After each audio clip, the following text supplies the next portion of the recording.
He was just the maintenance worker, silent as a shadow. A single dad with calloused hands and a worn toolbox.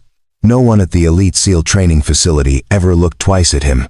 Not the cocky recruits who threw their gear on freshly cleaned floors. Not the instructors who barked orders from dawn to dusk. He was invisible, forgettable, just another working man, trying to make ends meet while raising his daughter alone. But when the new female commander arrived and caught a fleeting glimpse of the faded tattoo on his forearm during a routine equipment check, everything shattered. That mark, barely visible beneath years of wear and regret, was a symbol she'd seen only once before in a classified intelligence briefing. A symbol that belonged to operators who didn't exist on paper, men who were ghosts. What unfolded next wasn't just a revelation. It was a reckoning of sacrifice, buried honor, and the kind of quiet strength that refuses to be extinguished. Before we jump back in, tell us where you're tuning in from, and if this story touches you, make sure you're subscribed, because tomorrow, I've saved something extra special for you. The floor of the SEAL training facility at Blackwater Naval Complex gleamed under the harsh overhead lights. Each tile scrubbed clean, each corner swept with the kind of attention most people reserve for things that mattered. Beneath the pull-up bars and around the edges of the sparring mats, a man moved with quiet efficiency, pushing a maintenance cart loaded with cleaning supplies, tools, and replacement parts. Levi Armstrong didn't belong to this world anymore. Not really. Not the world of midnight operations, encrypted communications, or missions that never made it into official reports. Those days were buried deep, locked away in a part of his mind he'd learned to keep sealed. Now he wore a different uniform. Faded work pants, a navy blue maintenance shirt with his name stitched above the pocket, and steel-toed boots that had seen better years. He looked like any other facility worker, invisible to the young warriors who trained here, disposable even. But there was something in the way he carried himself, a stillness that didn't quite fit. His posture was too straight for someone who spent his days fixing broken equipment and mopping up after others. His eyes tracked movement with an alertness that no maintenance training manual could teach. And every step, every turn of his wrench, every adjustment he made to a weight machine had a precision to it. Muscle memory. The kind that came from years of doing very different work. "Yo, old man," a voice called out from across the gym. Water fountains busted again. Levi didn't react to the tone. He simply grabbed his toolbox and walked toward the fountain near the free weights. Cole Palmer, 23 years old and fresh, out of basic underwater demolition training, stood nearby, with his arms crossed and a smirk on his face. A few of his buddies clustered around him, still catching their breath from a brutal circuit session. "Probably needs a whole new system," Cole said loud enough for everyone to hear. "Things older than Grandpa here." Levi knelt down, opened his toolbox, and began inspecting the fountain's valve system. No words, no acknowledgement of the jab, just steady hands and focused eyes. He located the problem within 30 seconds, a loose compression fitting, and had it fixed in less than 2 minutes. He stood, tested the water flow, wiped his hands on a rag, and moved on. Cole snorted. "Man doesn't even talk. Probably forgot how." Behind them, a 315-pound deadlift crashed onto the platform. Music thumped from speakers mounted in the corners. Grunts, laughter, the metallic clang of iron on iron filled the space like a heartbeat. And through it all, Levi Armstrong moved like a current beneath the surface, present but unseen, necessary but unnoticed. What none of them knew, what they couldn't possibly understand, was that Levi's silence wasn't weakness. It was discipline. The kind forged in places where a single sound could mean the difference between life and death.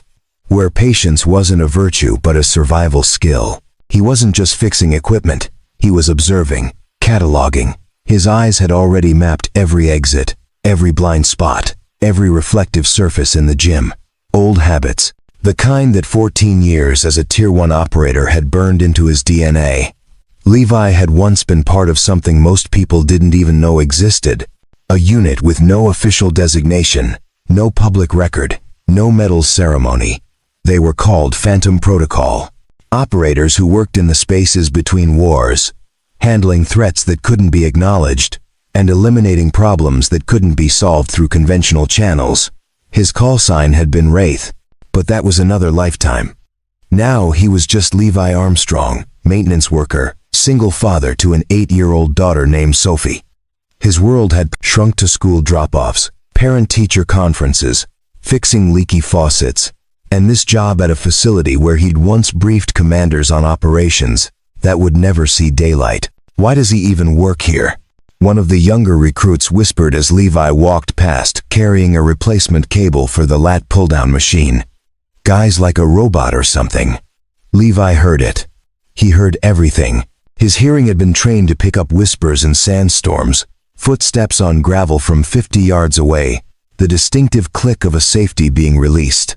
But he didn't react. He simply continued to the machine, removed the frayed cable, and began threading the new one through the pulley system. The gym was massive, easily 10,000 square feet of open training space. One wall was lined with framed photographs of former SEAL teams, faces blurred in some, sharp in others. Unit citations hung beside them, some faded with age. Levi paused near that wall, his eyes drifting to one photograph in particular. It was grainy, taken in low light. A group of operators standing in front of a helicopter, faces obscured by night vision goggles and tactical gear. No names, no dates, no context. But Levi knew every man in that photo. He'd served with them, bled with them, buried 3 of them.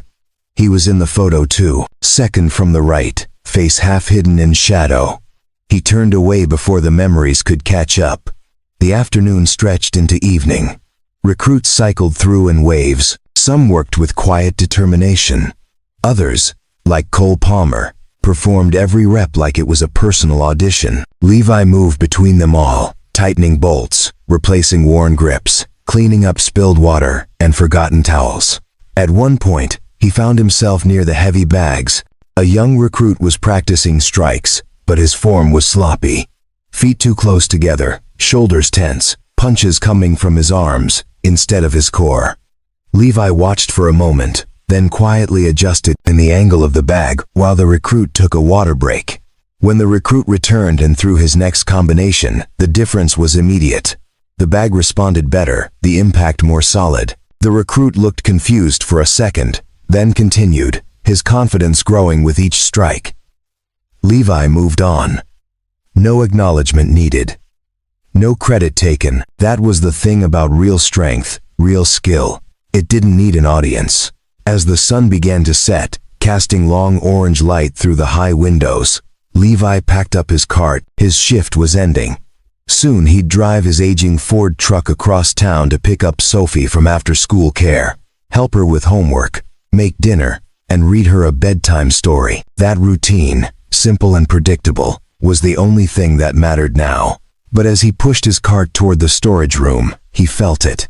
That familiar tingle at the base of his skull, the awareness that someone was watching him, not with casual curiosity, but with focus. He didn't turn around, didn't change his pace, but his senses sharpened, his breathing steadied, and somewhere deep inside, a part of him that had been dormant for years flickered awake. Someone had noticed, and in Levi Armstrong's experience, being noticed was rarely a good thing.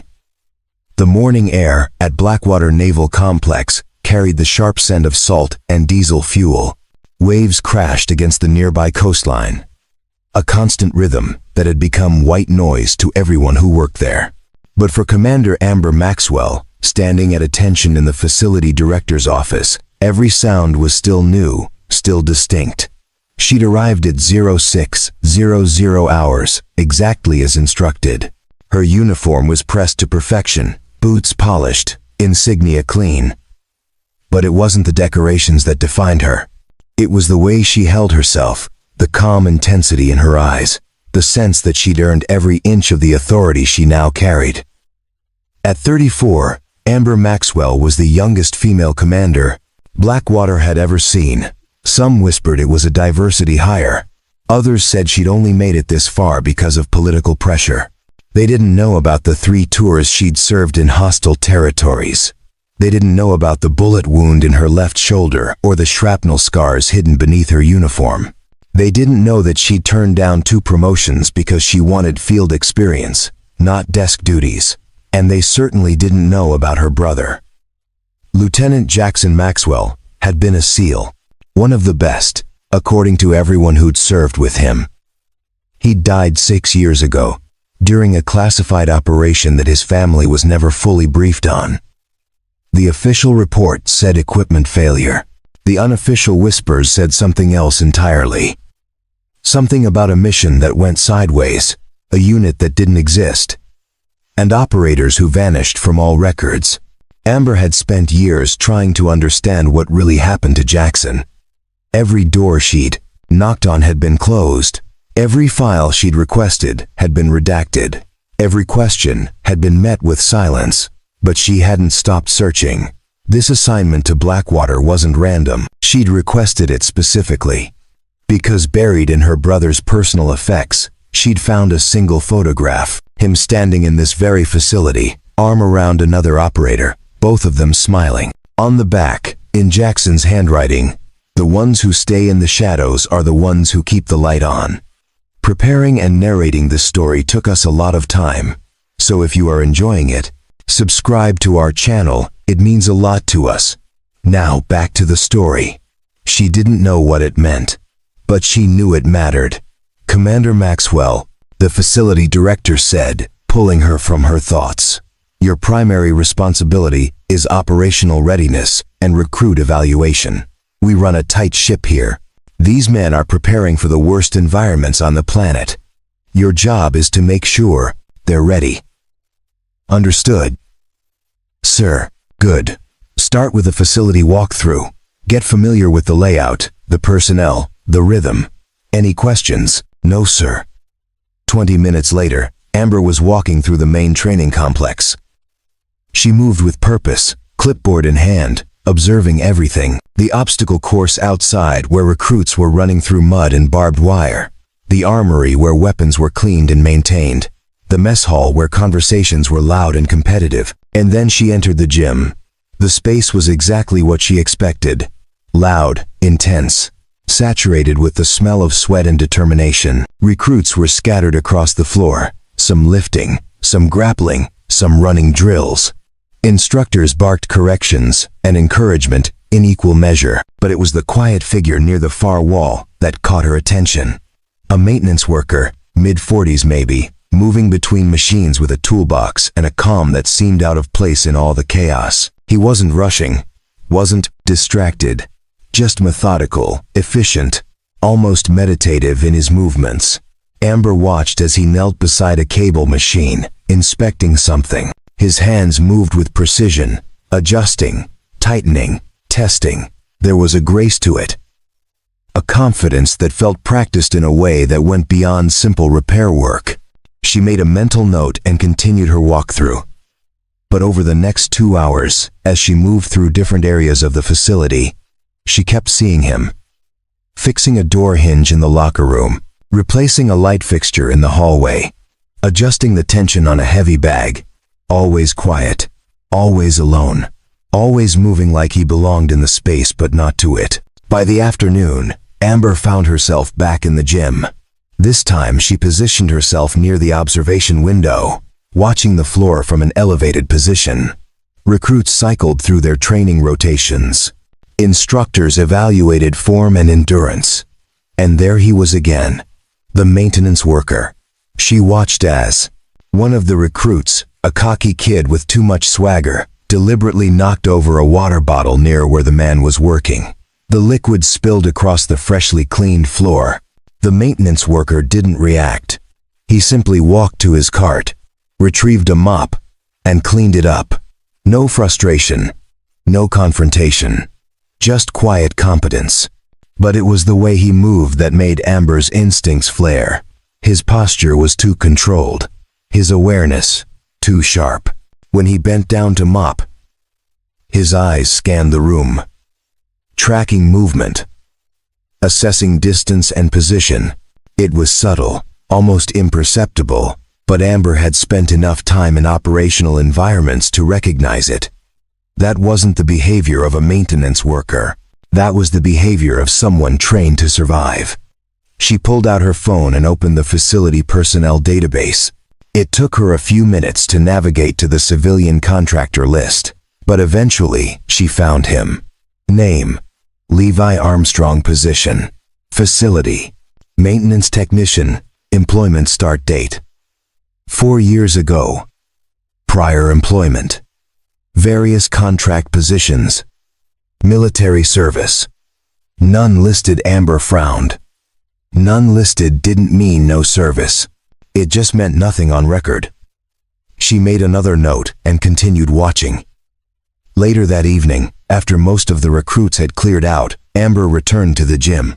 It was quieter now, just a few stragglers finishing late workouts. Levi Armstrong was still there, wiping down equipment, checking inventory, making sure everything was in order for the next day. Amber approached slowly, her footsteps deliberately audible so as not to startle him. "Excuse me," she said. He turned, his expression neutral, professional. "Yes, ma'am. Something need fixing?" His voice was calm, measured. No deference, no nervousness, just steady. "No," Amber said. "I'm Commander Maxwell. New assignment here. Just wanted to introduce myself to key personnel." "Levi Armstrong," he said, extending a hand. His grip was firm, controlled. Not trying to prove anything, but not weak either. She noticed the calluses, the small scars across his knuckles, the faint tan line on his ring finger, where a wedding band used to be. "How long have you worked here, Mr. Armstrong?" "About 4 years." "You prior military?" A pause. Just a fraction of a second, but enough for Amber to notice. "Long time ago," he said. "Different life." She nodded. "Well, facility looks good. You do solid work." "Thank you, ma'am." He turned back to his cart, signaling the conversation was over. But as Amber walked away, she couldn't shake the feeling that there was far more to Levi Armstrong than a maintenance job and a toolbox. And somewhere in the back of her mind, a connection was forming, a sense that the shadows her brother had spoken about might be closer than she'd ever imagined. 3 days passed before Amber saw the tattoo. It happened during a routine equipment inspection. She'd been going through the facility's safety protocols, checking that all machinery met current standards. Levi Armstrong had been assigned to accompany her, since he was the one who maintained most of the equipment. They were in the weight room, examining a bench press station that had been flagged for potential frame wear. Levi knelt down to inspect the welds, running his fingers along the joints with practiced ease. "This one's fine," he said. "The report probably came from someone who doesn't know the difference between stress marks and actual fractures." "The frame's solid." Amber made a note on her clipboard. "You have engineering background?" "Picked up a few things over the years." As he reached up to test the bar's rotation, his sleeve shifted. Just for a moment. Just enough. Amber's pen froze mid-stroke. There, on his forearm, partially visible beneath the fabric, was a tattoo. Black ink, faded with age and sun exposure. She could only see a portion of it, but what she saw made her breath catch. A skull with a dagger, through it, wrapped in barbed wire. And beneath it, barely visible, 3 letters. PP. Levi noticed her staring. He quickly adjusted his sleeve, pulling it back down over the mark. "Old mistake," he said casually. "Got it when I was young and stupid." But his tone had changed. Just slightly. The ease was still there, but beneath it was something else. Caution. Amber forced herself to refocus. "Right. We all have those." They finished the inspection in relative silence. Levi answered her questions professionally, but the warmth from earlier conversations had cooled. He knew she'd seen something, and he knew she'd recognized it. That night, alone in her quarters, Amber sat at her desk, with her laptop open. The room was sparse, furnished with only the essentials: a bed, a desk, a small bookshelf. On the shelf, sat a framed photo of her and Jackson, taken years ago during a family vacation. His smile was wide, genuine, the kind that made everyone around him feel safe. She missed him every single day. Amber turned back to her laptop and opened a secure folder she'd been building for years. Inside were scanned documents, photographs, notes from conversations with Jackson's former teammates. Anything she could gather about his final mission. Most of it was fragments. Pieces of a puzzle with half the parts missing. But there was one document she kept coming back to. A partially redacted intelligence brief she'd obtained through a contact who owed her a favor. It detailed a black operations unit that had been active between 2008 and 2015. The unit had no official name in the document, just a designation, Phantom Protocol. Operators in this unit were recruited from various special forces branches. Their missions were never logged in official records. They worked in complete darkness, handling threats that couldn't be publicly acknowledged. And when their service ended, they were given a choice: accept a full identity, reset, and a stipend for silence, or face charges for silence for operations that officially never happened. Most chose silence. The document included a single photograph, taken from a distance, heavily shadowed. A group of operators standing near a helicopter. Their faces were obscured, but one detail was visible on several of them: tattoos. Specifically, a skull with a dagger through it, wrapped in barbed wire. The symbol of Phantom Protocol. The letters P stood for exactly that. Amber's hands trembled slightly as she zoomed in on the image. She'd looked at this photo 100 times before, always searching for some sign of Jackson, but now she was looking for something else. Someone else. The figure second from the right had the same build as Levi Armstrong. Same height, same posture. The quality was too poor to confirm identity, but the possibility was there. She opened another file. This one contained a list of names, all operators believed to have been part of Phantom Protocol. The list had been compiled from whispers, rumors, fragmented records. Most of the names were redacted or marked as Kaya. But one name stood out. Armstrong, L. Status.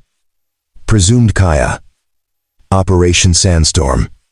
2014. Amber's heart pounded. She clicked on the entry, but there was almost nothing.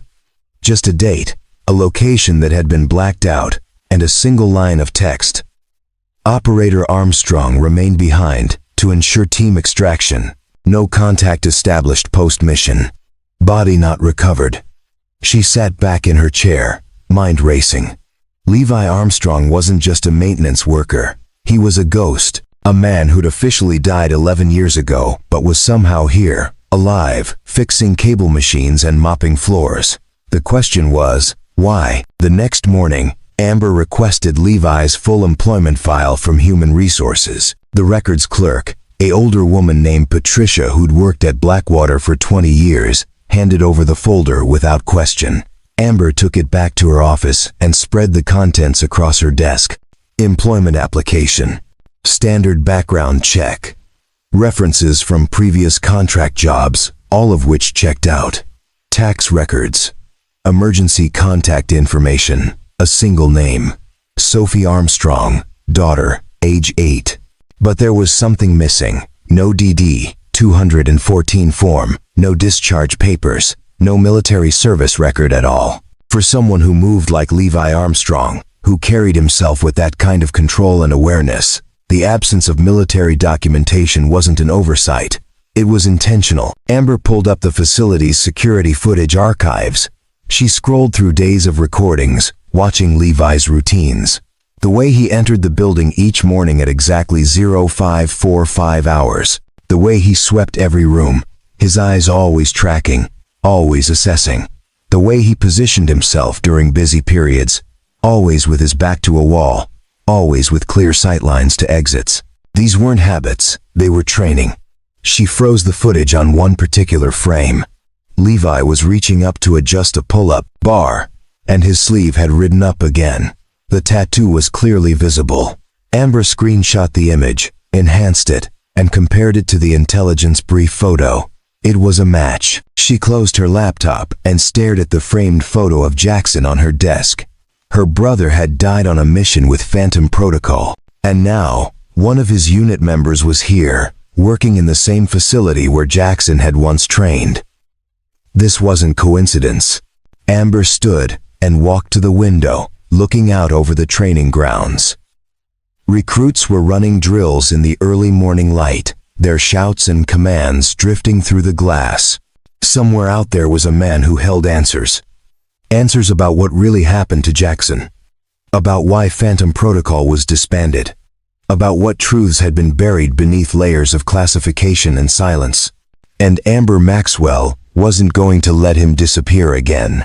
Not this time. Amber Maxwell had learned early in her career that the truth rarely volunteered itself. It had to be hunted, cornered, and extracted from the shadows where it preferred to hide. And right now, the truth about Levi Armstrong was buried deeper than most.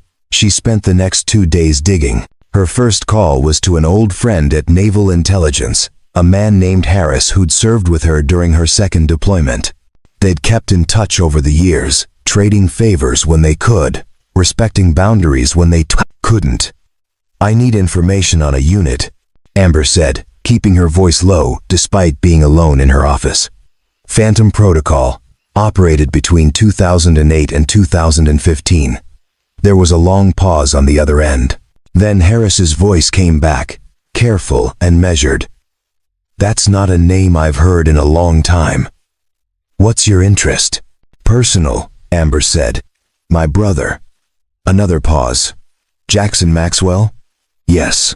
Harris exhaled slowly. "Amber, that whole operation was sealed. Not just classified, sealed. The kind of seal that comes with career-ending consequences for anyone who tries to break it." "I'm not asking you to break anything," Amber said. "I just need context, background, things that wouldn't compromise active operations." "There are no active operations," Harris said quietly. "Phantom Protocol was disbanded in 2015. The unit was officially dissolved, and every operator was either reassigned, retired, or marked as KIA. Why was it disbanded? That's above my clearance," Harris said. "But the rumors, and I'm telling you this as a friend, not as an intelligence officer, the rumors say there was a mission that went wrong, bad intel, maybe a setup. The unit lost half its operators in a single night. After that, Command decided the program was too risky, too much liability." Amber's throat tightened. "Jackson died in that mission, didn't he?" "I can't confirm that," Harris said. "But if he was Phantom Protocol, and if he died in 2014, then yes, that timeline matches." She closed her eyes, steadying herself. "What about the survivors? The ones who made it out?" "Most of them took the deal," Harris said. "Clean break. New identity. Stipend for life. In exchange for silence. A few refused and were dishonorably discharged on fabricated charges. Command needed deniability, and they got it. Do you have names?" "No. And even if I did, I couldn't share them." "Amber, you're asking me to hand you a list of ghosts. These men don't exist anymore, not on paper. If you found one, the best thing you can do is leave him alone." "What if I can't?" she asked. Harris was quiet for a long moment. "Then be careful, because if he stayed hidden this long, there's a reason, and digging into that reason might put both of you in danger." The call ended, and Amber sat in silence, staring at her desk. She understood the warning, understood the risks, but she'd come too far to turn back now. That evening, she made another call. This one to her father, Admiral Theodore Maxwell, retired, answered on the third ring. His voice was gruff, weathered by decades of service and the cigar habit he'd never fully quit. "Amber, this is a surprise." "Hi, Dad. Do you have a few minutes?" "For you, always." She hesitated, choosing her words carefully. "I need to ask you about Jackson." A heavy sigh. "Sweetheart, we've been over this. I've told you everything I know." "I don't think you have," Amber said gently. Not because you're hiding anything, but because I don't think you were told everything either. Silence. Dad, was Jackson part of a unit called Phantom Protocol? The silence stretched longer. When her father finally spoke, his voice had changed. Harder, more guarded. Where did you hear that name? Research. And I think I found someone who served with him. Amber, listen to me very carefully, her father said. That unit doesn't exist, it never did, and if you found someone claiming to be part of it, you need to walk away. Right now. Why? Because those men were involved in operations that could start wars if they ever became public. Because the people who authorized those missions are still in power, and they will protect their secrets at any cost. And because if Jackson was part of that world, then he knew the risks and accepted them. So you're telling me to just forget about him? Amber's voice cracked slightly, to pretend I don't have questions. I'm telling you to honor his sacrifice by staying safe, her father said. Jackson wouldn't want you putting yourself in danger for answers that won't bring him back. Amber wiped her eyes. What if the answers could help someone else? Someone who's still alive? Her father was quiet for a long time. When he spoke again, his voice was softer. Then you do what you think is right. But you do it smart, and you remember that the men who survive that life, they survive by staying invisible. If you force them into the light, you might destroy the only peace they've managed to find. After the call ended, Amber pulled out a wooden box she kept in her footlocker. Inside were Jackson's personal effects, the few items the Navy had returned to her family after his death. A watch, dog tags, a wallet with a faded photo of their family, and at the bottom, wrapped in tissue paper, a small notebook. She'd looked through it before, but only briefly. Most of the pages were mundane. Training notes, workout routines, book recommendations. But near the back, written in Jackson's distinctive handwriting, was a list of names. Most were crossed out, but 3 remained. One of them was Armstrong Wraith. The one who stayed Amber's hand trembled as she traced the words. Jackson had known Levi, had served with him. And whatever had happened on that final mission, Levi had been there. The pieces were falling into place, but the picture they formed was still incomplete. The next morning, Amber positioned herself in the gym during the early training session. She watched Levi move through his routine, this time with different eyes. She noticed how he never stood with his back to an open space. How his hands were always free, never holding tools in a way that would slow his reaction time. How he tracked every person who entered or exited, assessing threat levels without conscious thought. And she noticed something else. The way some of the older instructors treated him, not with disrespect, but with a subtle deference. A nod here, a brief acknowledgement there. They knew, maybe not his full story, but they sensed something. Levi finished adjusting a rowing machine and turned to find Amber standing a few feet away. "Commander," he said evenly. "Something I can help you with?" Rosten Dashin. She met his eyes. "I think we need to talk, privately." His expression didn't change, but she saw the calculation behind his eyes. The decision being made in real time. Finally, he nodded. "My shift ends at 1,600 hours. There's a maintenance shed near the south perimeter. It's quiet. I'll be there," Amber said. As she walked away, she felt the weight of what was coming. This conversation would change everything. For both of them. And there was no turning back. The maintenance shed sat at the edge of the facility, tucked between a storage building and the perimeter fence. It was a small structure, barely larger than a garden shed, filled with spare parts, tools, and supplies. The kind of place no one visited unless they needed something specific. Amber arrived 5 minutes early. The sun was beginning its descent, casting long shadows across the compound. She could hear the distant sounds of training drills, the rhythmic cadence of running feet, the sharp commands of instructors pushing recruits to their limits. But here, in this forgotten corner, everything was quiet. The shed door opened. and Levi stepped inside. He closed it behind him, not aggressively, just with the careful precision of someone who understood the value of privacy. He leaned against the workbench, arms crossed, expression neutral. "You've been asking questions," he said. "Not an accusation, just a statement." "I have," Amber admitted, "because I saw your tattoo, and I know what it means." Levi was quiet for a moment, then pulled up his sleeve, fully revealing the mark. The skull, the dagger, the barbed wire, and those two letters. P. Phantom Protocol.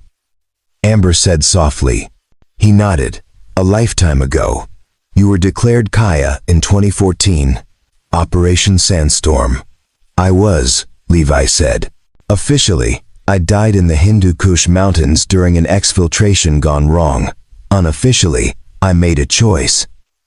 "What kind of choice?" Levi pushed off the workbench and moved to the small window, looking out at the training grounds. "The kind where you decide what matters more, the mission or the men." Amber waited, giving him space to tell it his way. "We were sent to extract a high-value target," Levi continued. "Someone who had intel on a terrorist network planning attacks on U.S. soil. The mission was supposed to be clean. In and out. No contact. But the intel was wrong. Or maybe it was a setup. We never found out which." His jaw tightened. "We walked into an ambush, lost 3 men in the first 60 seconds. The rest of us were pinned down in a compound with no air support and no extraction. Command gave us an order: destroy all evidence and scatter. Every man for himself. And you didn't follow that order." Amber said quietly. Levi shook his head. "There were wounded. 2 operators who couldn't move on their own. Command said leave them, that extraction wasn't possible. I said that wasn't acceptable." He turned to face her. "Your brother was one of them." Amber's breath caught. She'd suspected, but hearing it confirmed hit differently. "Jackson took shrapnel to the chest," Levi said. "Collapsed lung, internal bleeding. He needed immediate medical attention, and we were 12 miles from the nearest safe zone. So I stayed, carried him, and the other wounded operator, through hostile territory, while the rest of the team followed the scatter order." "You saved him," Amber whispered. "I tried," Levi said, his voice heavy. "Got them both to the extraction point. Called in a favor from a private contractor I knew. Someone who owed me. Got a bird in the air, unsanctioned, unlogged. We loaded the wounded, and I sent them out. But you didn't go with them." "I couldn't," Levi said. "The compound we'd hit, it had intelligence. Files. Hard drives. Communication. Logs. If I left it, the enemy would know exactly what we'd been after and who we were. So I went back. Alone. Rigged the whole place to blow. Destroyed everything, then disappeared into the mountains." He leaned against the wall, suddenly looking older, more tired. "Took me 3 weeks to get out of country. By the time I made contact, I'd been declared KIA, and command made it clear that was how it needed to stay. They said if I came back, they'd court-martial me for disobeying orders, charge me with compromising the mission, make an example." "So you took the deal," Amber said. "I took the deal. They gave me a new identity, a clean background, and a monthly stipend. In exchange, I disappeared. No contact with former teammates, no acknowledgement of service, no questions asked." Amber felt tears burning behind her eyes. Jackson survived the extraction. He made it to a field hospital. They stabilized him. Levi's eyes closed. "I know. I kept tabs. From a distance. Made sure he was okay. He died 3 days later." Amber continued, her voice breaking. "Infection. The shrapnel had carried bacteria into his chest cavity. Even with antibiotics, it spread too fast." Levi's hands clenched into fists. "I'm sorry. I thought getting him out would be enough." "It was," Amber said firmly. "Levi, you gave him a chance. Without you, he would have died in that compound. Because of you, He got 3 more days. 3 days where our family could say goodbye. Where he could tell us he loved us one last time. That matters. Levi looked at her, and for the first time, she saw the weight he'd been carrying. The guilt, the loss, the sacrifice. He talked about you, Amber said. Not by name, because he couldn't, but he told us about a teammate who wouldn't leave anyone behind, who carried him through hell because it was the right thing to do. He called him a ghost who chose to haunt the living, to keep them safe. A tear slipped down Levi's cheek. He wiped it away quickly, but not before Amber saw it. Why maintenance work? She asked gently. You could have done anything. Gone anywhere. Because I have a daughter. Levi said, his voice steadying. Sophie. She's 8 years old. Her mother died when she was 2. Cancer. I'm all she has. He looked out the window again. I needed a job that was stable, quiet, somewhere she could grow up safe. And when I saw the opening here, at this facility, I thought maybe I could still serve. Not in the way I used to, but by making sure this place runs smoothly, by watching over these young warriors, even if they don't know it. Amber stepped closer. You've been protecting them. I've been trying, Levi said. Some of these kids, they're talented, strong, fearless, but they're also reckless. They think war is glory. I know better, so I watch. And when I see someone heading down a dangerous path, I try to steer them, quietly. That's why the older instructors respect you, Amber said. They've figured it out. Levi shrugged. Maybe. Or maybe they just appreciate that the equipment works and the floors are clean. Amber smiled slightly. I don't think that's it. They stood in silence for a moment, the truth finally laid bare between them. What happens now? Levi asked. Amber met his eyes. That depends. What do you want? I want to keep living quietly, he said. Keep raising my daughter. Keep doing this work. Then that's what will happen, Amber said.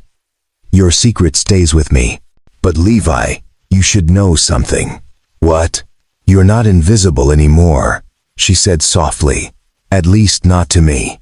The next morning started like any other. Recruits filed into the gym at 0600 hours, still shaking off sleep. Adrenaline beginning to replace coffee as their primary fuel. The air was cold, the lights harsh, and the instructors were already positioned, ready to push bodies and minds to their breaking points. Levi Armstrong arrived at his usual time, pushing his maintenance cart through the side entrance. He moved through his morning routine with the same quiet efficiency as always, checking equipment, replacing worn parts, making sure everything was in working order. But something had shifted. Word had begun to spread. It started with whispers. Fragments of conversation caught between sets, passed along during water breaks. Someone had seen the tattoo. Someone else had heard a rumor. An older instructor had made an offhand comment that the maintenance guy wasn't who he seemed. And Cole Palmer, always eager to establish dominance, had been listening. Levi was tightening the bolts on a bench press when Cole approached, flanked by 3 other recruits. They positioned themselves in a loose semicircle, blocking his exit path. Not overtly threatening, but intentional. Hey, Armstrong, Cole said, loud enough to draw attention. Got a question for you. Levi continued working. What's that? Someone said you used to be military. That true? Levi paused, then resumed tightening the bolt. Long time ago. What branch? Navy. Cole smirked. Navy. Huh? So you were, what? A cook? A desk pusher? Because I'm trying to figure out how someone with actual combat experience ends up pushing a mop for a living. A few nearby recruits stopped their workouts, sensing tension. Levi set down his wrench and stood slowly. He was several inches shorter than Cole, older, and without the obvious muscle mass that came from daily training. But there was something in the way he held himself, a stillness that made the space around him feel heavier. I did my time, Levi said calmly. Then I moved on. Moved on to what? Cole pressed. Minimum wage and sweeping floors? Man, that's depressing. What happened? You wash out. No. Levi said. I got out before I turned into someone who measured his worth by how loud he could talk. The gym went quiet. A few recruits suppressed smiles. Cole's face flushed. You got something to say to me, old man? Just an observation, Levi said. You're strong, fast, probably score high on every physical test, but you lead with ego instead of discipline. That'll get you killed. Or worse. It'll get the men beside you killed. Cole stepped closer. Jaw tight. You don't know anything about me. I know enough, Levi said. I know you're the type who thinks respect is taken, not earned. I know you see everyone around you as competition instead of teammates. And I know that in a real firefight, you'd be the first one to panic because you've never learned to control yourself. The words landed like punches. Cole's hands clenched into fists. You want to test that theory? Cole asked, voice low and dangerous. Levi didn't move. I don't need to test it. I've seen it 100 times. Men like you burn bright and fast, then they're gone. The ones who last are the ones who know when to stay quiet and when to move. Cole's breathing had quickened, adrenaline surging. Put your hands up.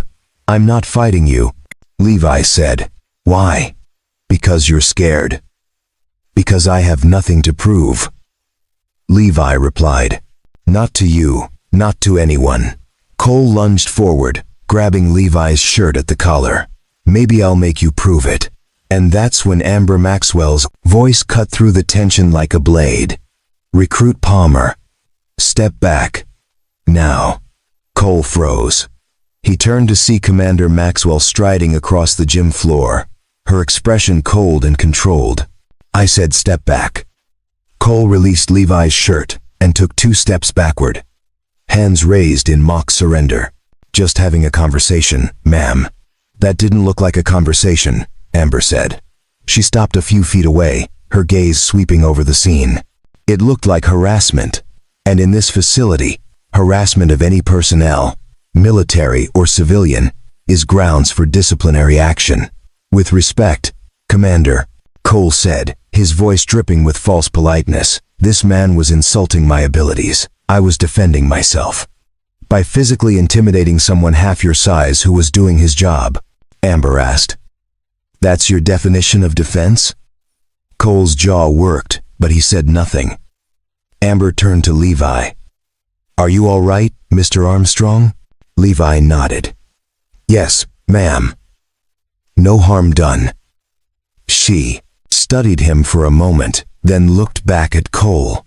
You and I are going to have a conversation in my office. Right now, the rest of you, back to your training. The gym slowly returned to motion, though dozens of eyes remained on the scene. As Cole followed Amber toward the exit, he shot one last look back at Levi. It wasn't anger anymore. It was something worse. Wounded pride mixed with a promise that this wasn't over. Later that afternoon, Levi was restocking supplies in the equipment room when Amber found him. You handled that well, she said from the doorway. Levi looked up from the inventory checklist. I've handled worse. I know, Amber said. But you shouldn't have to. Not here. It's fine, Levi said. Kids like Cole, they're testing boundaries. It's part of the process. Maybe, Amber said. But I'm not going to let them use you as a target. Levi set down the clipboard. Commander, I appreciate what you did today. But I don't need protection. I can take care of myself. I know you can, Amber said. But you shouldn't have to prove it every day just to do your job in peace. She stepped into the room, lowering her voice. Cole's been put on notice. One more incident, and he's gone from the program. But I need to know something. Are you okay with staying? Because if this is going to keep happening, if your presence here is going to create ongoing problems, we can find another solution. Levi was quiet for a moment, considering. Then he shook his head. I'm not leaving. This job matters to me. And maybe, in some small way, me being here matters to these recruits, even if they don't realize it yet. Amber nodded. All right, then we do it your way. But if things escalate, If anyone crosses a line, you tell me. Deal? Deal, Levi said. As Amber turned to leave, Levi called after her, Commander, thank you for standing up for me. She paused at the doorway and looked back. That's what leaders do, Levi. They protect the people who matter. And, whether you want to admit it or not, you matter here. Then she was gone, leaving Levi alone with his thoughts and the quiet certainty that his invisible days were truly over. The incident with Cole Palmer should have been the end of it. A warning issued. Boundaries set. Order restored. But in a facility filled with young warriors who thrived on competition and gossip, nothing stayed buried for long. Over the next week, the whispers grew louder. Recruits began paying closer attention to Levi Armstrong. They watched the way he moved, the precision in his work, the calm that never broke regardless of circumstance. Some started asking questions to the older instructors, probing for information about the quiet maintenance worker who seemed too composed, too aware. And then someone found the photograph. It happened during a routine cleaning of the facility's archive room. A dusty space filled with old training records, unit photos, and memorabilia from decades of operations. One of the recruits, a young operator named Hunter Tate, had been assigned to organize and digitize some of the older materials. He was scanning through boxes of photographs when he found it.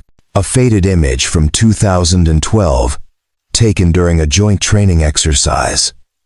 In the background, barely visible, was a group of operators in unmarked gear. No insignia, no unit identification, just faces and weapons. But one of those faces looked familiar. Hunter enlarged the image on his computer, adjusting the contrast and brightness. The figure in the back, partially shadowed, had the same build and profile as Levi Armstrong. And on his forearm, just barely visible, was the edge of a tattoo. Hunter sat back in his chair, heart pounding. He made a copy of the image and, against his better judgment, shared it with a few of his teammates. By the next morning, it had spread through the entire recruit class. Levi noticed the change immediately. The way conversation stopped when he entered a room. The way eyes followed him with a new intensity. Not mockery anymore, but curiosity mixed with something that looked like respect, or maybe fear. He kept his head down and continued his work, but he knew it was only a matter of time before someone confronted him directly. That moment came during the afternoon training session. The gym was packed, every station occupied. Recruits were rotating through circuit training, pushing themselves through burpees, kettlebell swings, and rope climbs. The energy was high, competitive, each man trying to outperform the others. Levi was near the back wall, replacing a worn cable on the lat pull-down machine. He was focused on his work, hands steady, mind calculating tension ratios and load capacity. Then Cole Palmer's voice rang out, clear and challenging. "Hey, Armstrong." Question. Levi didn't look up. "I'm working, Palmer. This'll just take a second," Cole said, moving closer. Several other recruits began gravitating toward them, sensing confrontation. Someone found an old photo. Group of operators from 2012. Unmarked gear. No unit identification. Black Ops type stuff. Levi's hands didn't stop moving. Lot of photos like that around here. "Yeah," Cole said. "But this one's interesting. Because there's a guy in the background who looks exactly like you. Same build, same face, same tattoo." The gym was getting quieter now. More recruits were stopping their workouts, attention drawn to the exchange. "So, here's what I'm wondering," Cole continued. "Were you really just Navy, like you said? Or were you something else? Something you've been hiding?" Levi set down his tools and turned to face Cole. His expression was calm, but there was a weight in his eyes that made several of the closer recruits take an involuntary step back. "I told you I served," Levi said quietly. "What I didn't tell you is that it's none of your business what I did or didn't do." "I think it is my business," Cole shot back. "Because if you were some kind of elite operator, and now you're here mopping floors, That means either you screwed up bad or you're lying about who you are. Either way, we deserve to know. The tension in the room was thick enough to cut. Every eye was on Levi Armstrong, waiting to see how he would respond. And that's when Amber Maxwell stepped into the center of the gym. "That's enough," she said, her voice carrying authority that silenced the remaining murmurs. She walked straight toward Cole and Levi, her posture rigid, her expression unreadable. "Commander, with respect," Cole began, "we have a right to know. You have a right to train." Amber cut him off. "You have a right to earn your place in this program. But you don't have a right to interrogate civilian personnel about their past."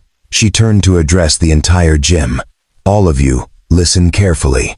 Mr. Armstrong's employment here is legitimate.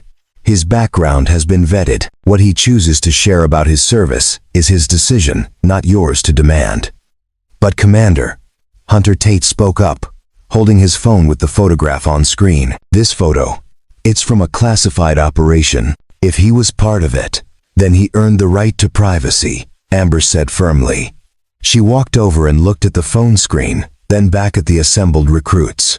"How many of you know exactly what your instructors did during their service? The missions they ran, the operations they were part of?" Silence.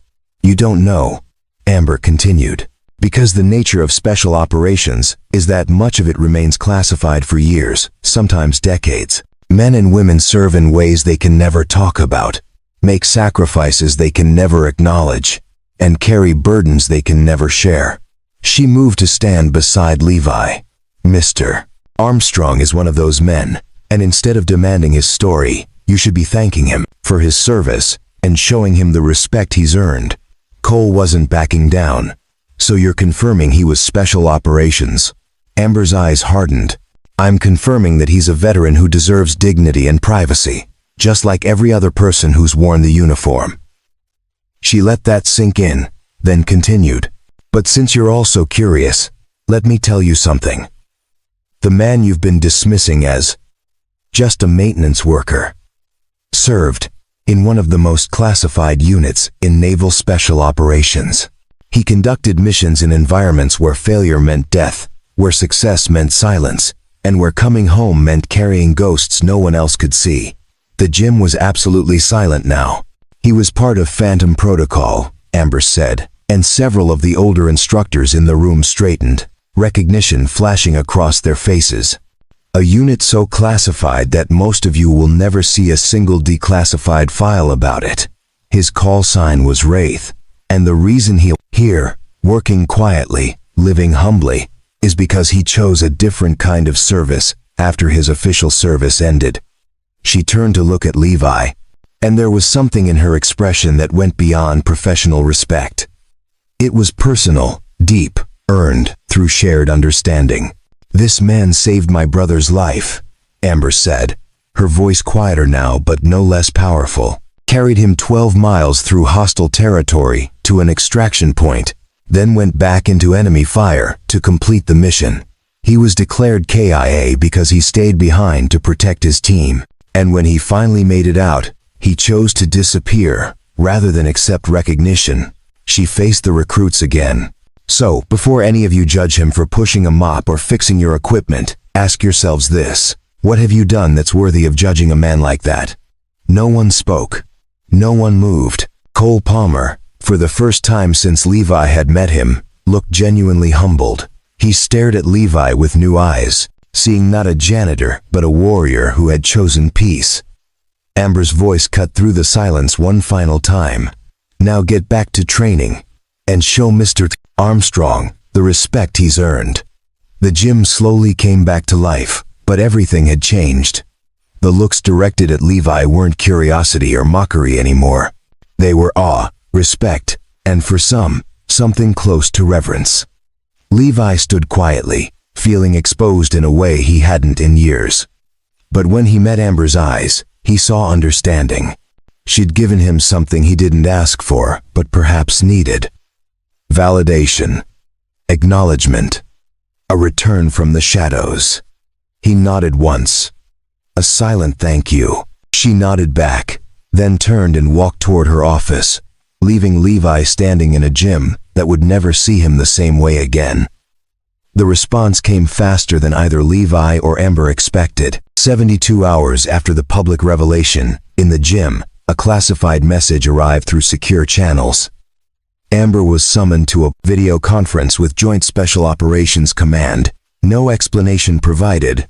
Attendance mandatory. She sat alone in the facility's secure communications room, the walls lined with signal-blocking material. A single monitor displaying the seal of JSOC. Her stomach was tight with anticipation. She knew what this was about. The screen flickered to life. 3 figures appeared, each in separate video windows. Admiral Von Steele, current commander of Naval Special Warfare, Colonel Patricia Gaines, legal counsel for Special Operations, and a third person whose face was partially obscured, identified only as Dodd Oversight. Commander Maxwell. Admiral Steele began, his voice carrying the weight of 4 decades of service. Thank you for joining us on short notice. Sir, Amber replied, keeping her posture rigid. We need to discuss a situation that's come to our attention. Steele continued. Specifically, your public confirmation of classified information regarding a former operator and a unit that officially doesn't exist. Amber had prepared for this. Sir, I revealed only what was necessary to maintain order and morale within my command. The situation was escalating, and you exposed a protected identity. Colonel Gaines interrupted, her tone sharp and precise. Mr. Armstrong was given a full, operational shield following his separation from service. That shield included anonymity, background reconstruction, and legal protection from disclosure. By confirming his past, you've potentially violated federal statutes regarding classified operations. With respect, Colonel, Amber said. Mr. Armstrong's identity was already compromised. A photograph had been circulated among the recruits. Questions were being asked. I made a command decision to control the narrative before it spiraled into something that could have caused greater security concerns. The third figure, DoD Oversight, spoke for the first time. The voice was digitally altered, gender indistinguishable. Commander, the issue isn't whether you had reasons. The issue is precedent. If we allow one commander to declassify protected personnel at will, the entire system of operational security collapses. I didn't declassify him, Amber countered. I acknowledged his service in the broadest possible terms. I revealed no mission details, no operational specifics, no compromising intelligence. I simply confirmed that he was a veteran worthy of respect. Admiral Steele leaned forward slightly. Commander, I need you to understand the position you've put us in. Phantom Protocol was dissolved specifically because it became a political liability. The operations that unit conducted, if they ever became public, would generate congressional hearings, international incidents, and potentially criminal prosecutions. I understand that, sir.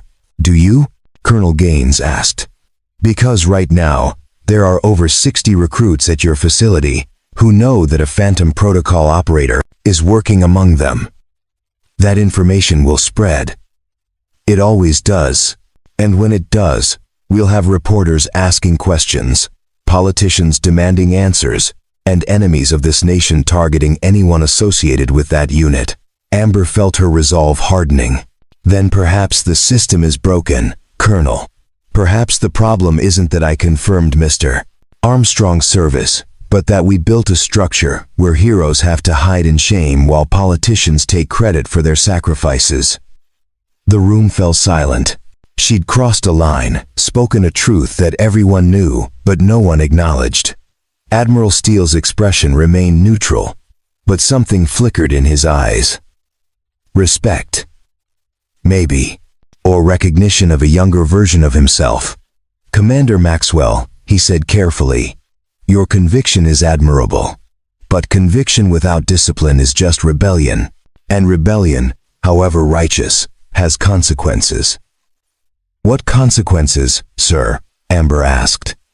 Colonel Gaines answered. We're considering several options. Reassignment of Mr. Armstrong to a facility outside the continental United States. Mandated psychological evaluation to determine if his presence in an active training environment poses security risks. Or, if necessary, revocation of his operational shield and formal investigation into any disclosure violations. Amber's blood ran cold. You'd destroy his life over this?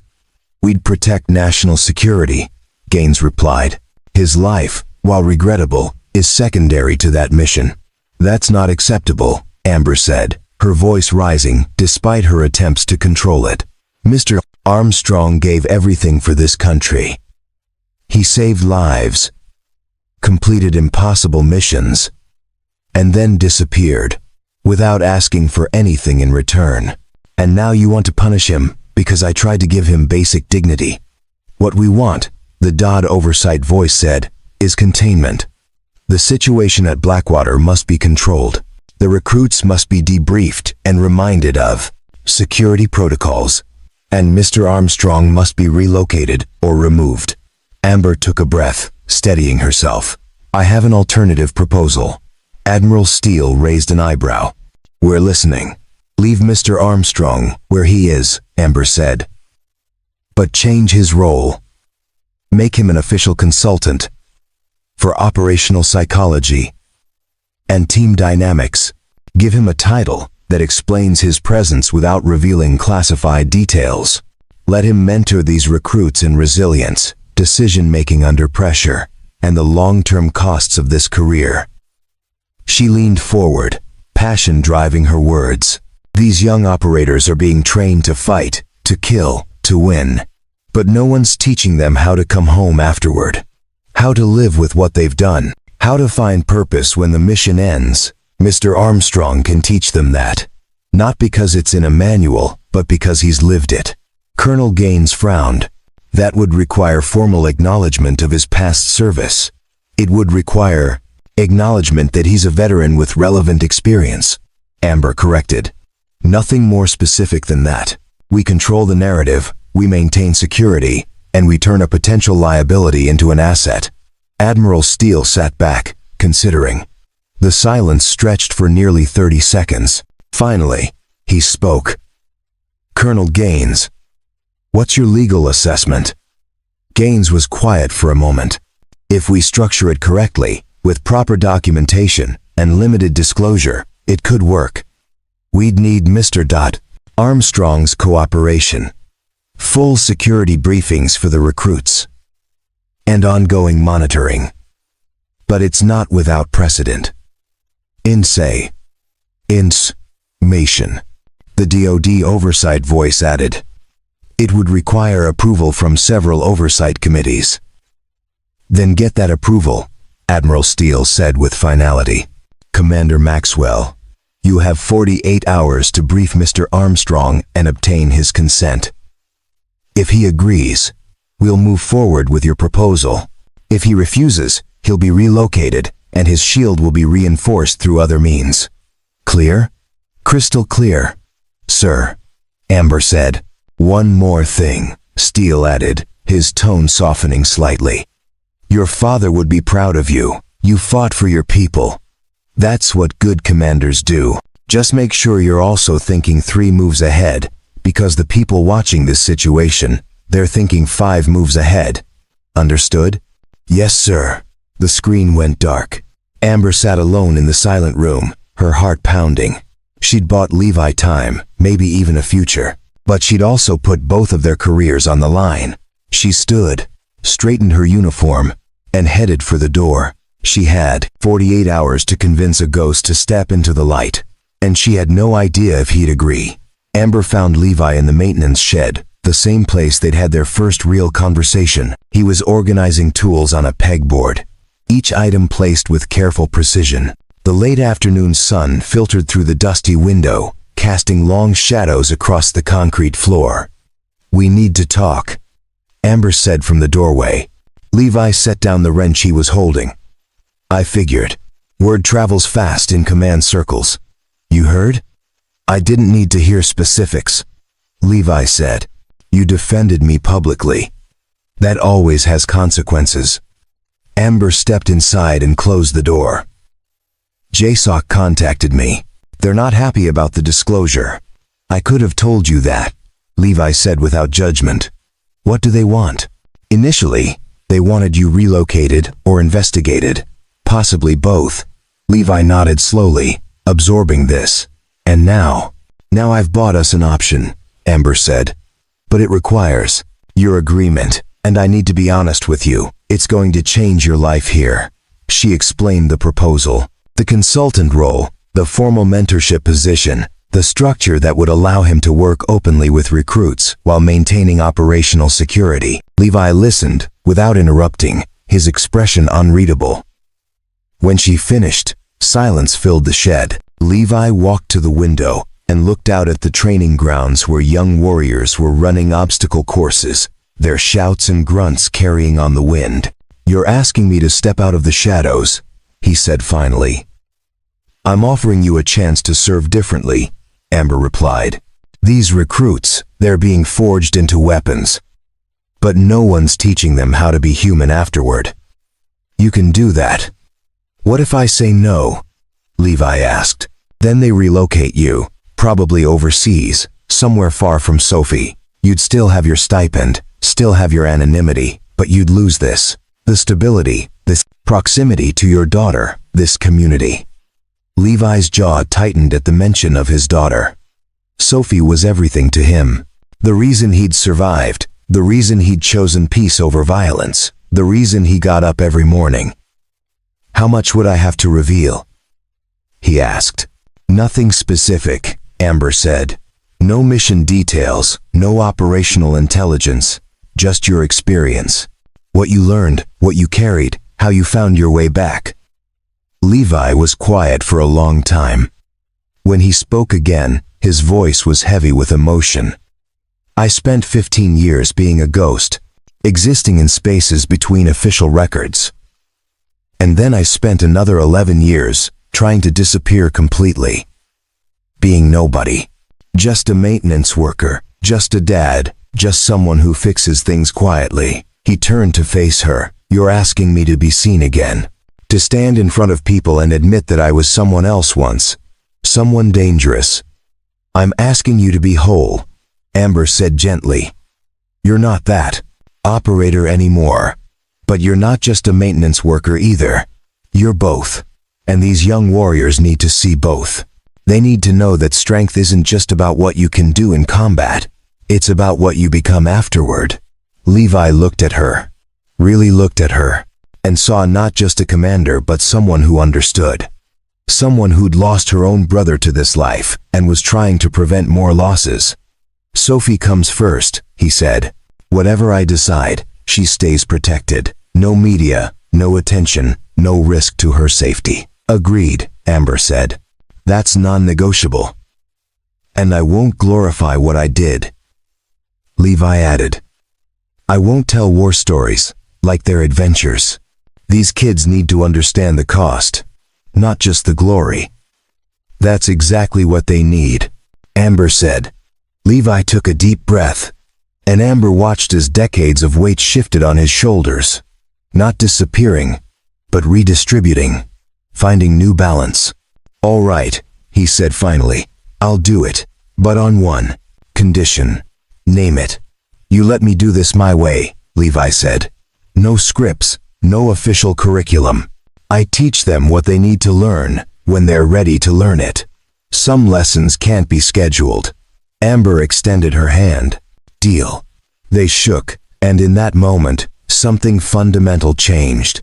Not just for Levi, but for the entire facility. 3 days later, Commander Amber Maxwell stood before the assembled recruit class in the main briefing room.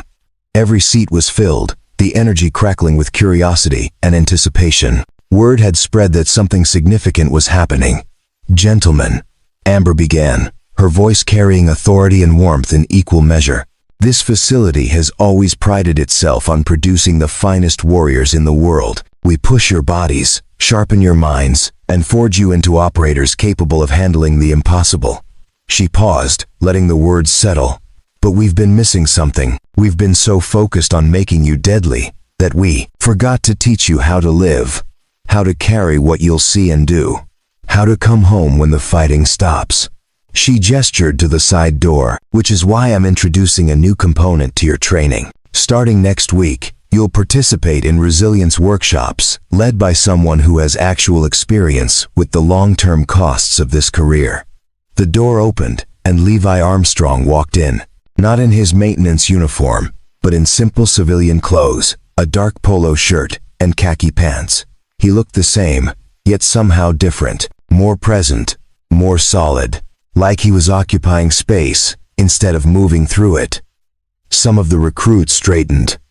Others exchanged glances. Cole Palmer, sitting in the third row, looked down at his hands. "This is Levi Armstrong," Amber continued, "formerly of Naval Special Operations, specifically a classified unit I've already acknowledged. He's not here to train you in tactics or weapons. You have instructors for that. He's here to prepare you for something harder, surviving what comes after." She looked at Levi, giving him the floor. Levi stepped forward, his eyes scanning the room. When he spoke, his voice was calm but carried weight. "I'm not going to tell you war stories," he said. "I'm not going to describe operations or missions. What I'm going to teach you is something no manual covers. How to make decisions when every option is terrible.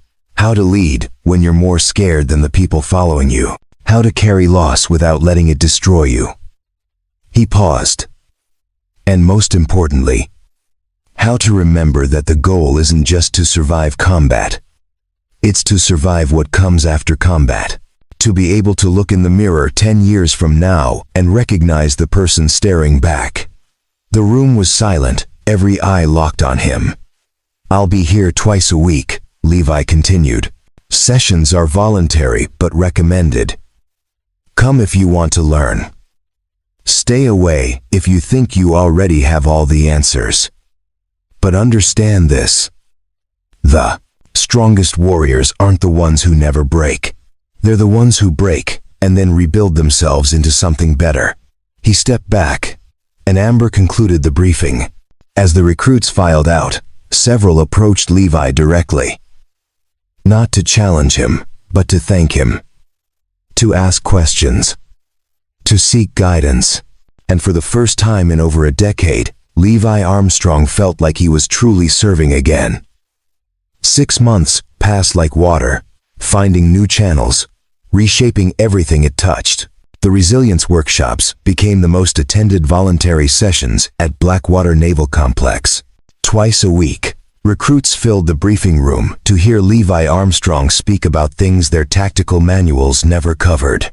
He taught them about moral injury, about the weight of taking a life, about the difference between courage and recklessness. He taught them how to recognize trauma in themselves and their teammates, how to ask for help without shame, how to build lives that could withstand the pressure of what they would see and do. But more than the lessons, it was his presence that changed them. The way he listened without judgment, the way he shared his own struggles without self-pity, the way he made it clear that strength wasn't about never falling apart. It was about having the courage to put yourself back together. Cole Palmer was among his most dedicated students. The cocky recruit who'd once mocked Levi now sat in the front row of every session, taking notes, asking thoughtful questions. He'd approached Levi privately 3 weeks after the workshops began, voice thick with something that might have been regret.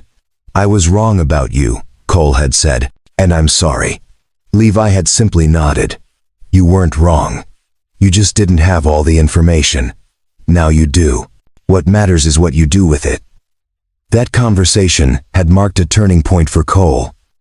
He still trained hard, still competed fiercely. But there was a new quality to his leadership. Less ego, more awareness. Less volume, more substance. The change rippled through the entire recruit class. Training scores improved. Team cohesion strengthened. Even the instructors noticed the difference. The way these young warriors were learning to balance aggression with compassion, intensity with wisdom. And through it all, Levi Armstrong found something he'd thought was lost forever. Purpose without violence. Service without sacrifice of self. On a cool evening in late October, Amber stood on the observation deck overlooking the training grounds. The sun was setting, painting the sky in shades of orange and purple. Below, recruits were finishing evening PT, their cadence calls carrying on the wind. She heard footsteps behind her and turned to find Levi approaching. He'd changed from his teaching clothes into jeans and a worn jacket, ready to head home to Sophie. "Commander," he said with a slight smile. Over the months, their professional relationship had deepened into something that felt like friendship, though neither had named it. "Levi," she replied. "Good session today." "Better than good," he said, joining her at the railing. Hunter Tate opened up about some trauma from his father's deployment. First time he's talked about it with anyone.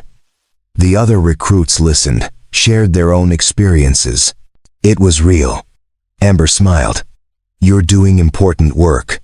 "We're doing important work," Levi corrected. "This wouldn't have happened without you. You risked your career to give me this chance." "I'd do it again," Amber said simply. They stood in comfortable silence, watching the sun descend. Then Amber reached into her jacket and pulled out an envelope. It was weathered, the edges soft with age. "I found something," she said, handing it to him. "Going through more of Jackson's effects. My father sent me a box last month. Things he'd kept that he thought I should have." Levi took the envelope carefully. His name was written on the front in handwriting he recognized immediately. "Jackson Maxwell's." "He wrote this?" Levi asked, his voice rough. 3 days before he died," Amber said. "He must have known the infection was spreading. He gave it to the field hospital chaplain with instructions to deliver it if anyone ever found you." Levi's hands trembled slightly as he opened the envelope and unfolded the single page inside. "Wraith, if you're reading this, someone found you. I hope that means you made it out, found peace, built something worth living for. You deserve that more than any of us. I don't remember much from that extraction. Pain, dust, your voice telling me to stay awake. But I remember the moment I understood you weren't leaving. Command had given the order to scatter, and you looked at me and said, 'Not without you.' Those 3 words saved my life. I know how this world works. I know they'll bury you in paperwork and secrecy, call you a ghost and pretend you never existed. But I need you to know something. You existed to me. You exist to everyone you saved. We carry you with us, whether the official records acknowledge it or not. If my sister finds you, and I think she will because she's stubborn like that, please tell her I wasn't afraid at the end. Tell her I got to come home because of you. And tell her that the best warriors aren't the ones who fight the hardest. They're the ones who know what they're fighting for. You taught me that. Thank you for carrying me. Thank you for staying. And thank you for whatever life you built after. You earned every moment of peace. Semper Fi." Jackson Levi finished reading and had to turn away, pressing the heels of his hands against his eyes. Amber gave him space, her own tears falling silently. When he finally turned back, his voice was thick. "I thought I was too late. I thought saving him just meant he died somewhere else." "You gave him 3 more days," Amber said. 3 days where he could write letters, say goodbye, tell our family he loved us. 3 days where he wasn't alone in that compound. That's not too late, Levi. That's everything. He folded the letter carefully and held it to his chest. "I don't know how to thank you for this." "You already have," Amber said. "Every recruit you help, every lesson you teach, every time you show these warriors that coming home is possible, you're honoring Jackson. You're making sure his sacrifice meant something." Levi looked at her, and something passed between them. Recognition, understanding, connection. 2 people who'd lost pieces of themselves to war and were learning to be whole again. "Sophie's been asking about you," Levi said after a moment. "Wants to know if you'd come to dinner sometime. She's making her famous spaghetti, which is mostly sauce and enthusiasm." Amber smiled, wiping her eyes. "I'd like that." "Saturday," Levi offered. "Saturday," Amber confirmed. As they walked together toward the parking lot, Levi felt lighter than he had in years. Not because the weight was gone, but because he'd learned to carry it differently. With help, with purpose, with hope. His truck was parked near the facility entrance. Before getting in, he turned back one last time to look at the compound.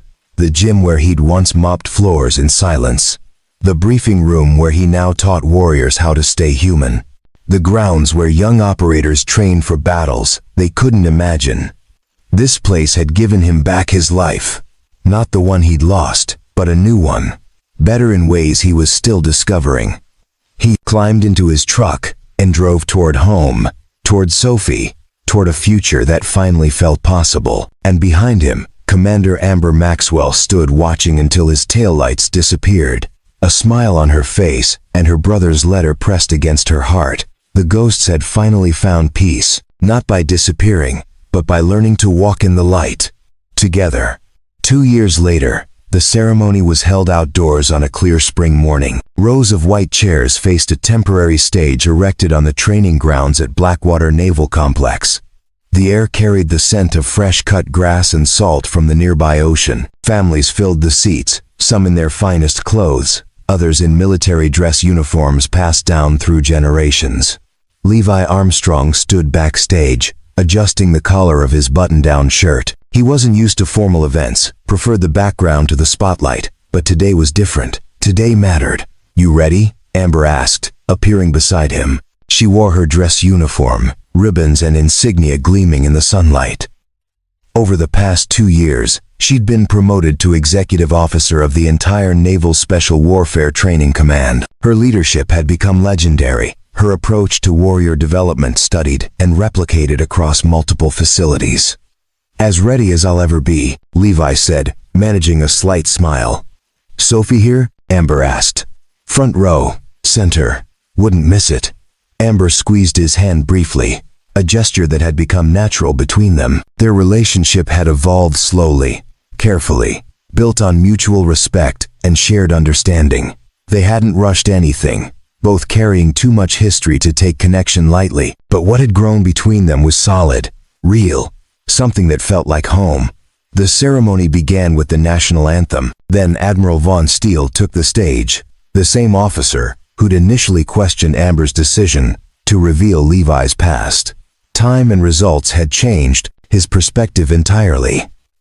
2 years ago, Steele began, his voice carrying across the assembled crowd. This facility introduced an experimental program, resilience training led by a former operator who understood the true cost of service. Some in command thought it was unnecessary. Others thought it would make our warriors soft. He paused, scanning the audience. They were all wrong. Steele detailed the statistics. Decreased attrition rates. Improved team cohesion scores. Reduced post-deployment mental health incidents among graduates. Most importantly, feedback from the field showed that operators trained through the new program were making better decisions under pressure, supporting their teammates more effectively, and adapting to civilian life with greater success. The results speak for themselves.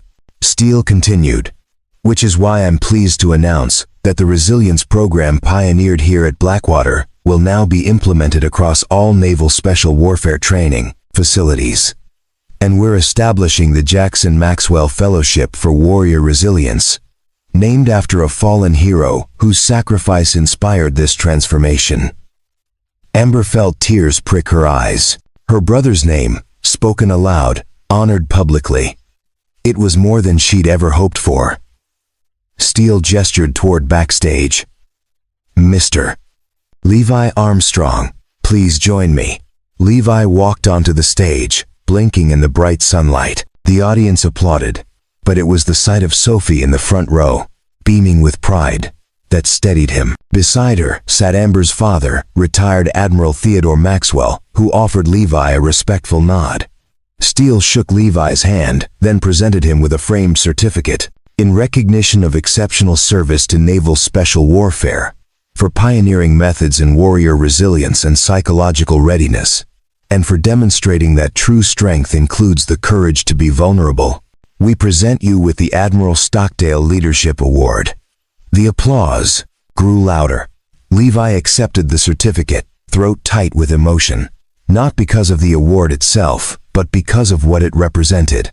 Acknowledgement, validation, a statement that the work he was doing mattered.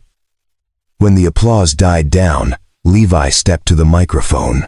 He'd prepared no speech, decided instead to speak from the heart. "I'm not comfortable with recognition," he began.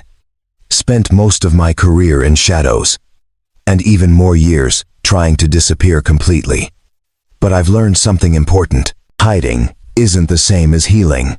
He looked out at the audience, seeing recruits he'd mentored, instructors who'd supported the program, families who'd sent their sons and daughters into this life. "The warriors we train here are capable of incredible things. They'll go places most people can't imagine and do things that will never make headlines. But when they come home, they need more than discipline and toughness. They need permission to be human, permission to struggle, to heal, to ask for help." His voice strengthened. "This fellowship, this program, it's not mine. It belongs to every operator who carried invisible wounds. To my friend Jackson Maxwell, who taught me that coming home is just as important as completing the mission. And to Commander Amber Maxwell, who had the courage to believe that warriors could be both strong and whole."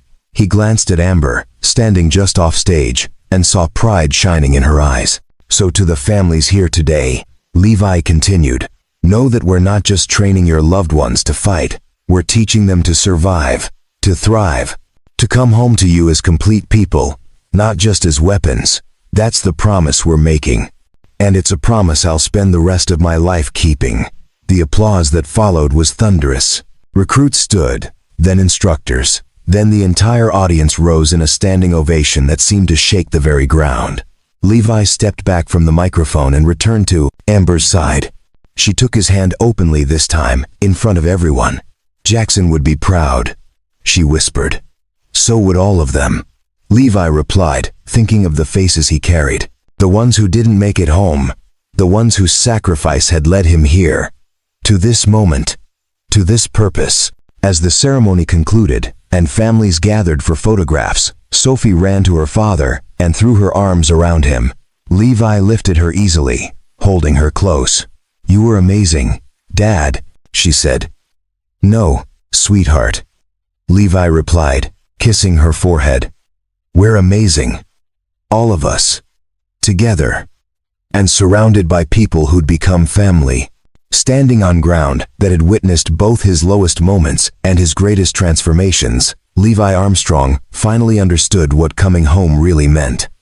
Not a place, not a rank, not a mission accomplished, but the courage to be seen, to be known, and to keep serving, one quiet act of strength at a time. Up next, you've got two more standout stories, right on your screen. If this one hit the mark, you won't want to pass these up. Just click and check them out. And don't forget to subscribe and turn on the notification bell so you don't miss any upload from us.